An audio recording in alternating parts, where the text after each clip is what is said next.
buenas tardes a todos desde Puerto Rico. Les felicito en la Semana de la Simulación y de la Seguridad y en la celebración del Día Internacional de la Seguridad de Pacientes a todos. Para mí es un placer estar aquí representando a CEPUR, la Asociación de Simuloeducadores de Puerto Rico. Me complace presentar en este segmento de Seguridad e Investigación en Simulación al doctor Darío Cecilio Fernández, es psicólogo, tiene un magíster en evaluación psicológica y doctor en educación para la salud, tiene estudios postdoctorales de la Universidad de Groningen en Holanda, es investigador del Departamento de Psicología Médica y Psiquiátrica de la Universidad Estatal de Campiñas y presidente de Abracin. Él va a estar presentando el tema Investigación y Seguridad del Paciente, evidencias y estado del arte en simulación y seguridad del paciente en la región. Adelante, Darío Cecilio Fernández.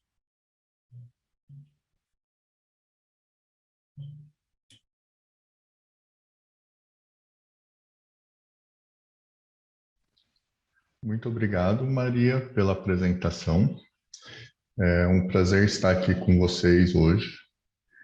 Espero que todos consigam entender o meu português. Prometo falar devagar. Também gostaria de agradecer o Federico pelo convite, por todo o contato e o suporte e a paciência comigo e toda a organização da FLASIC. É um prazer também estar aqui dividindo com a Soledad essa parte das apresentações. Acredito que uma ou duas coisas que a Soledad trouxe, eu também vou trazer na minha apresentação, mas eu vou dar uma ênfase um pouco maior, que eu fiquei incumbido de trazer as evidências que existem na simulação para a segurança do paciente. Preciso dizer que isso não foi uma tarefa muito fácil, pela falta de evidências que existe. Primeiramente, começar com os conflitos de interesse, como a Maria já mencionou, sou o atual presidente da Abracin, mas não recebo nada por isto. Também sou avaliador da Aspire, da AIME, do Technology Enhanced Learning.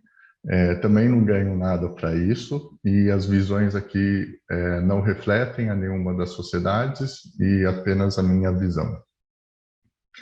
Antes de falar especificamente sobre as evidências para a segurança clínica e para a segurança do paciente e a simulação, eu gostaria de discutir um pouquinho o que Darío, ¿puedes compartir tu pantalla de vuelta?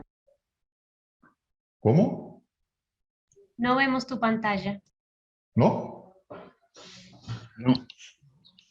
Solo un momento.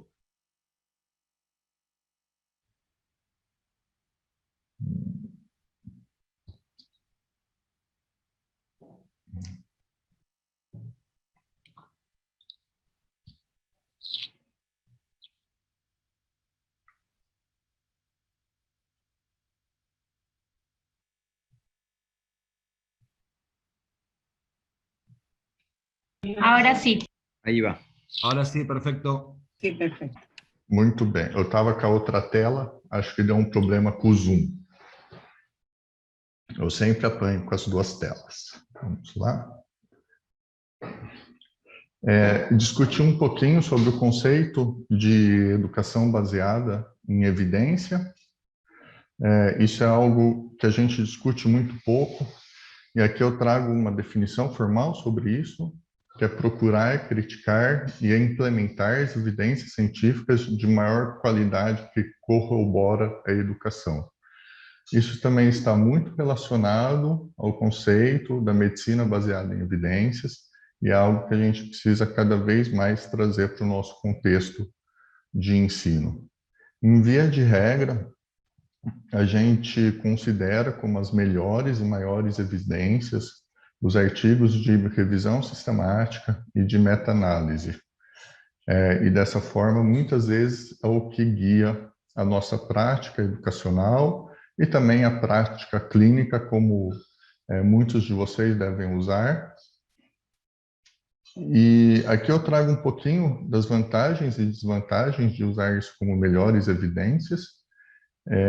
A primeira é que traz o resumo de diversas publicações. A segunda é que nos dão respostas realmente práticas sobre quais são as melhores estratégias de ensino, né? E tem uma rápida disseminação também, diferente dos artigos pontuais. Agora, existem diversas desvantagens. Uma delas é o viés de inclusão de estudos. Acho que a Soledad trouxe isso rapidamente, que ela fala que a maioria das evidências estão baseadas na Europa e na América do Norte, e isso é verdade, e isso tem um fator direto na revisão sistemática e na meta-análise. E, de fato, a gente usa diversos conceitos e achados que são da América do Norte e não necessariamente refletem a nossa realidade. Também tem uma falta de informação muito grande sobre como implementar. E isso é um desafio, principalmente quando nós temos poucos recursos. E aí é um problema mais geral dos estudos em ensino e educação médica, né, que são as faltas de critérios, né? Geralmente a gente tem uma amostra pequena, a gente tem um desenho metodológico talvez não o melhor possível, principalmente com a mensagem que queremos passar, e a seleção de participantes geralmente foca em seleção por conveniência, que são apenas as pessoas que estão lá. Por exemplo, no ensino, são raríssimos os estudos que são controlados e multicêntricos, né? Então, isso traz um viés muito grande para o entendimento do que são as melhores evidências, né? Principalmente quando a gente tenta aplicar ao nosso contexto. Aqui, só para refletir o que a Soledad trouxe sobre as evidências, né? Esse foi um levantamento que um amigo meu de Portugal, da Universidade de Minho, o Manuel João Costa, fez.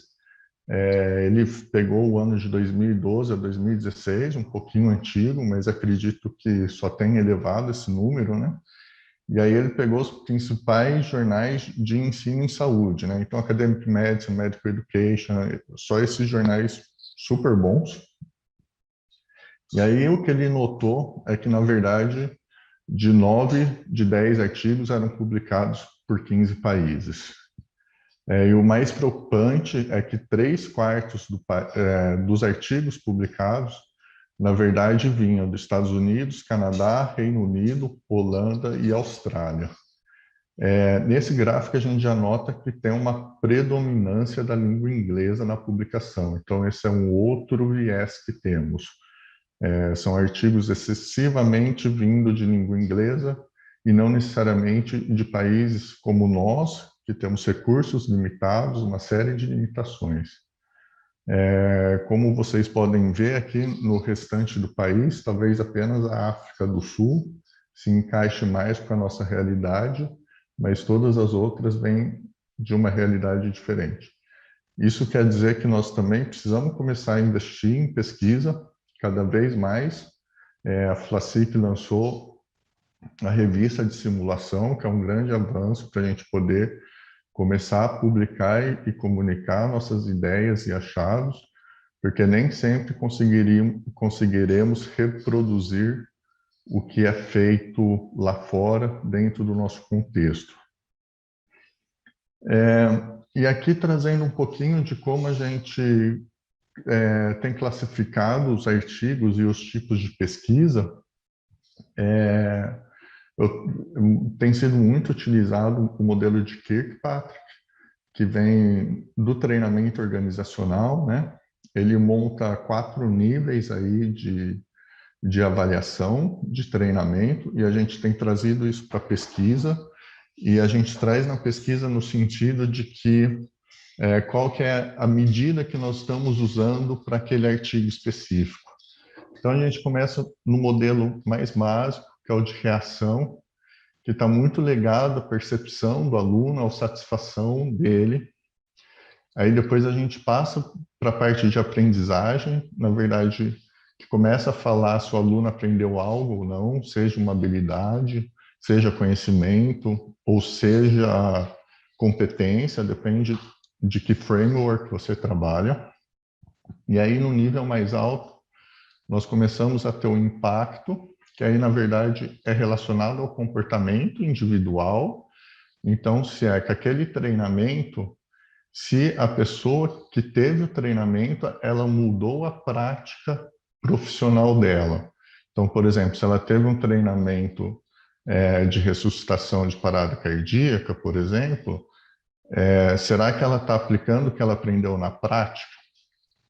E lá no topo da pirâmide, nós começamos a falar do que ele chamou de resultado, mas a gente entende aí como performance organizacional. Então, na verdade, é sobre a cultura da organização e como isso tem afetado. Acho que a Soledad trouxe, por exemplo, como que a iniciativa deles mudou a cultura, que isso é um processo muito difícil, mas isso, na verdade, quando a gente fala em segurança do paciente, são essas medidas que a gente quer ter. Então, a gente quer entender se, por exemplo, o nosso treinamento simulado e o uso da simulação tem resultado, por exemplo, na diminuição de complicações cirúrgicas, na diminuição de erros de prescrição. E aí, o que eu tentei fazer são trazer evidências sobre isso. Apesar de falar de segurança do paciente, eu acho que o COVID trouxe uma questão muito importante para a gente, que é a segurança do profissional de saúde. Com a pandemia, a gente viu que tem um alto risco de contaminação e transmissão dos profissionais de saúde, e isso foi um grande problema, talvez mais grave problemas que enfrentamos no último século, e o papel da simulação teve uma grande importância sobre isso, né? Então, por exemplo, tem um estudo que foi publicado no JAMA de equipamento de proteção, que eles mostram, usando treinamento simulado, que mesmo com o equipamento de proteção completo, os profissionais de saúde ainda estavam expostos ao COVID. Então, eles mediram as partículas que saíam e viam que ainda estavam expostos. Nós temos também, para verificar a redução, e nesse caso a redução, por exemplo, de espalhar o aerosol, né, durante a ressuscitação, também um estudo feito com simulação, e temos o treinamento de profissionais, né, tem um estudo, por exemplo, que foi publicado no Simulation in Healthcare também, descrevendo como eles fizeram em Nova York. A gente publicou um estudo também sobre o treinamento dos profissionais que nós fizemos no nosso hospital universitário. A nossa publicação é um estudo relativamente simples, mostrando só a aquisição de conhecimento dos profissionais, e nós usamos a simulação e focamos apenas no conhecimento dos profissionais por alguns motivos. E o principal deles é que todos os profissionais que estavam na linha de frente são profissionais extremamente capacitados na parte médica. O que eles precisavam era aprender um novo protocolo sobre COVID, por exemplo, de como fazer uma intubação em paciente com COVID, que tipo de droga usar, que tipo de equipamento de proteção usar. Então, a gente decidiu por focar no conhecimento e usar a simulação para poder verificar se eles estavam fazendo todos os passos, desde a vestimenta do equipamento até o atendimento ao caso, e, por fim, tirar todo o equipamento, estava tirando na ordem correta e tudo isso. E aí, entrando aqui um pouco na simulação e segurança do paciente, tem talvez a primeira revisão que traga aí essa questão da transferência de prática foi conduzida pelo Magui e colegas em 2010. Acho que todo mundo deve conhecer esse artigo, porque ele é extremamente citado, e ele traz que um dos itens que ele traz é a transferência para a prática, e aí ele traz que está, na verdade, relacionado ao alto nível de Kirkpatrick, que é a transferência do laboratório de simulação para a prática, e ele traz que existe uma grande dificuldade tanto de formular o desenho metodológico como executar. Acredito que principalmente no nosso contexto, ter os dados relacionados aos pacientes, à segurança dos pacientes, é extremamente complicado. Então, por exemplo, se a gente faz um treinamento cirúrgico, como a Soledad demonstrou na apresentação dela, será que a gente consegue ter os acessos durante a simulação, durante as cirurgias, para ver se de fato houve uma redução de erros, de incidentes críticos, o que houve? Ele traz aqui algumas referências mostrando isso, e em 2010 eram poucas, ainda não tem aumentado muito. Ele traz um sobre eventos de parada cardíaca.